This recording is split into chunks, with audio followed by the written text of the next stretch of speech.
नमस्कार दोस्तों। 15 अगस्त आते ही हमारे मन में सबसे पहले क्या आता है? तिरंगा, देशभक्ति के गीत, स्कूलों में होने वाले कार्यक्रम और एक दूसरे को इंडिपेंडेंस डे की शुभकामनाएं। लेकिन आज मैं आपसे एक सवाल पूछना चाहता हूं। क्या आजादी का मतलब सिर्फ इतना ही है? क्या 15 अगस्त सिर्फ एक दिन है जब हम तिरंगा फहराएं, राष्ट्रगान गाएं और फिर अगले दिन सब कुछ पहले जैसा हो जाए? शायद नहीं, क्योंकि आजादी सिर्फ अंग्रेजों से मिली स्वतंत्रता का नाम नहीं है। आजादी एक जिम्मेदारी भी है। 15 अगस्त 1947 यह वह दिन था जब भारत ने लगभग 2 शताब्दियों की ब्रिटिश हुकूमत से आजादी हासिल की। लेकिन यह आजादी हमें आसानी से नहीं मिली। हजारों लाखों लोगों ने संघर्ष किया। किसी ने जेल की यातनाएं सही, किसी ने लाठियां खाई, किसी ने अपनी नौकरी और परिवार छोड़ा और किसी ने देश के लिए अपना जीवन तक बलिदान कर दिया। भगत सिंह, चंद्रशेखर आजाद, सुभाष चंद्र बोस, महात्मा गांधी, सरदार पटेल और अनगिनत स्वतंत्रता सेनानियों का योगदान हमारे इतिहास का हिस्सा है। लेकिन एक बात हमें हमेशा याद रखनी चाहिए, वह यह है कि उन्होंने हमें सिर्फ एक आजाद देश नहीं दिया, बल्कि एक जिम्मेदारी भी दी। आज हम आजाद देश भारत में पैदा हुए हैं। हम अपनी बात कह सकते हैं, अपनी पसंद का प्रोफेशन चुन सकते हैं, देश के किसी भी हिस्से में जा सकते हैं, अपनी पसंद की शिक्षा ले सकते हैं, चुनाव में अपने प्रतिनिधि चुन सकते हैं और सबसे बड़ी बात, हम अपने भविष्य के बारे में खुद फैसला कर सकते हैं। लेकिन क्या हमारी जिम्मेदारी यही खत्म हो जाती है? नहीं, क्योंकि एक देश सिर्फ सरकार से महान नहीं बनता, देश उसके नागरिकों से महान बनता है। अगर हम सड़क पर कचरा फेंकते हैं और फिर सरकार को क्लीननेस के लिए दोष देते हैं, अगर हम ट्रैफिक रूल्स तोड़ते हैं और फिर व्यवस्था को खराब कहते हैं, अगर हम रिश्वत देते हैं और फिर करप्शन की शिकायत करते हैं, अगर हम फेक न्यूज़ फैलाते हैं और फिर समाज में नफरत बढ़ने की चिंता करते हैं, तो हमें एक बार खुद से सवाल करना चाहिए, क्या हम वास्तव में अपने देश के प्रति जिम्मेदार नागरिक हैं? देशभक्ति सिर्फ सोशल मीडिया पर डीपी लगाने का नाम नहीं है। देशभक्ति सिर्फ 15 अगस्त और 26 जनवरी को तिरंगा लगाने का नाम नहीं है। देशभक्ति तब है जब कोई आपको देख नहीं रहा हो, फिर भी आप सही काम करें। आज भारत की सबसे बड़ी ताकत कौन है? हमारे युवा। भारत का भविष्य संसद की इमारतों में ही तय नहीं होगा। भारत का भविष्य हमारे schools, colleges, universities, laboratories, factories, farms, offices और स्टार्टअप्स में भी तैयार होगा। अगर एक युवा ईमानदारी से पढ़ता है, अगर वह अपने स्किल्स को इंप्रूव करता है, अगर वह किसी दूसरे व्यक्ति को आगे बढ़ने में मदद करता है, अगर वह देश की संपत्ति को नुकसान नहीं पहुंचाता, अगर वह कानून का सम्मान करता है, तो वह भी देश की सेवा कर रहा है। हर किसी का सैनिक बनना जरूरी नहीं है, लेकिन हर नागरिक का जिम्मेदार बनना बेहद जरूरी है।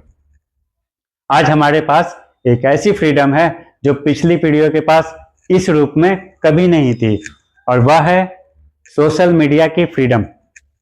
हम कुछ भी लिख सकते हैं, हम कुछ भी बोल सकते हैं और कोई भी वीडियो बना सकते हैं। लेकिन दोस्तों, फ्रीडम ऑफ स्पीच के साथ रिस्पॉन्सिबिलिटीज ऑफ स्पीच भी आती है।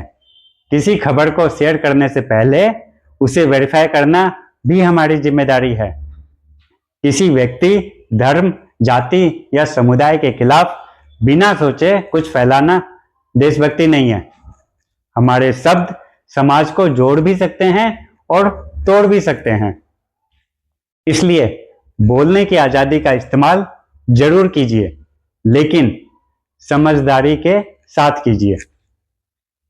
हम अक्सर कहते हैं देश में कुछ नहीं बदल सकता, सिस्टम ही खराब है। सरकार को कुछ जरूर करना चाहिए। लेकिन एक छोटा सा सवाल, क्या हम खुद बदलने के लिए तैयार हैं? अगर हर व्यक्ति यह कहे, मैं अपना काम ईमानदारी से करूंगा, मैं कानून का पालन करूंगा, मैं किसी के अधिकार का सम्मान करूंगा, मैं प्रकृति को नुकसान नहीं पहुंचाऊंगा, मैं अपने बच्चों को अच्छी शिक्षा और अच्छे संस्कार दूंगा, मैं गलत चीजों के खिलाफ आवाज उठाऊंगा, तो सोचिए, अगर करोड़ों लोग ऐसा सोचने लगे तो देश कितना बदल सकता है। मेरे लिए आजादी का मतलब सिर्फ यह नहीं कि कोई दूसरा देश हम पर शासन ना करे। असली आजादी तब होगी जब हर बच्चा शिक्षा पा सके, जब युवा अपने टैलेंट के अनुसार आगे बढ़ सके, जब मेहनत करने वाले व्यक्ति को सम्मान मिले, जब हमारे देश की महिलाओं और बच्चों को बिना डर के आगे बढ़ने का अवसर मिले, जब गरीब व्यक्ति भी अपने सपनों के बारे में सोच सके, जब हम जाति, धर्म, भाषा और क्षेत्र के ऊपर उठकर एक दूसरे का सम्मान करें, जब हर भारतीय यह कह सके यह देश सिर्फ सरकार का नहीं, मेरा भी है। इस 15 अगस्त को सिर्फ तिरंगा मत फहराइए, एक संकल्प भी लीजिए कि मैं अपने देश को सिर्फ शिकायतों से नहीं, अपने कर्मों से बेहतर बनाऊंगा। मैं सड़क पर कचरा नहीं फेंकूंगा, मैं ट्रैफिक रूल्स का पालन करूंगा, मैं फेक न्यूज को बिना वेरीफाई किए फॉरवर्ड नहीं करूंगा, मैं अपने काम में ईमानदार रहूंगा, मैं दूसरे नागरिकों के अधिकार का सम्मान करूंगा, और सबसे महत्वपूर्ण, मैं अपनी देश की कमियों को देखकर सिर्फ शिकायत नहीं करूंगा, बल्कि जहां संभव होगा वहां सुधार की शुरुआत खुद से करूंगा। क्योंकि हमारा देश हमसे है, हमारी सोच से है, हमारे कर्मों से है और हमारे भविष्य से है। तो इस 15 अगस्त पर आइए सिर्फ यह ना कहें हैप्पी इंडिपेंडेंस डे, बल्कि खुद से यह भी कहें, मैं अपने देश की आजादी की कीमत समझूंगा और एक जिम्मेदार नागरिक बनूंगा। क्योंकि आजादी हमें विरासत में मिली है, लेकिन भारत का भविष्य हमें बनाना है। जय हिंद, वंदे मातरम। मेरे प्यारे दोस्तों, अगर आपको मेरा ये वीडियो पसंद आया हो तो इस वीडियो को ज़्यादा से ज़्यादा शेयर कीजिए और हमारा देश 80वां स्वतंत्रता दिवस मना रहा है। इस शुभ अवसर पर आप सभी देशवासियों को हमारी तरफ से बहुत बहुत शुभकामनाएं। एक बार और आपसे अनुरोध करता हूं कि इस मेरे वीडियो को लाइक कीजिए, कमेंट कीजिए और ज़्यादा से ज़्यादा शेयर कीजिए। आप जो भी कमेंट करेंगे मैं हर कमेंट पढ़ता हूं और कमेंट का रिप्लाई जरूर देता हूं। एक बार आप सभी को स्वतंत्रता दिवस पर एक बार और बहुत बहुत शुभकामनाएं। जय हिंद, जय भारत।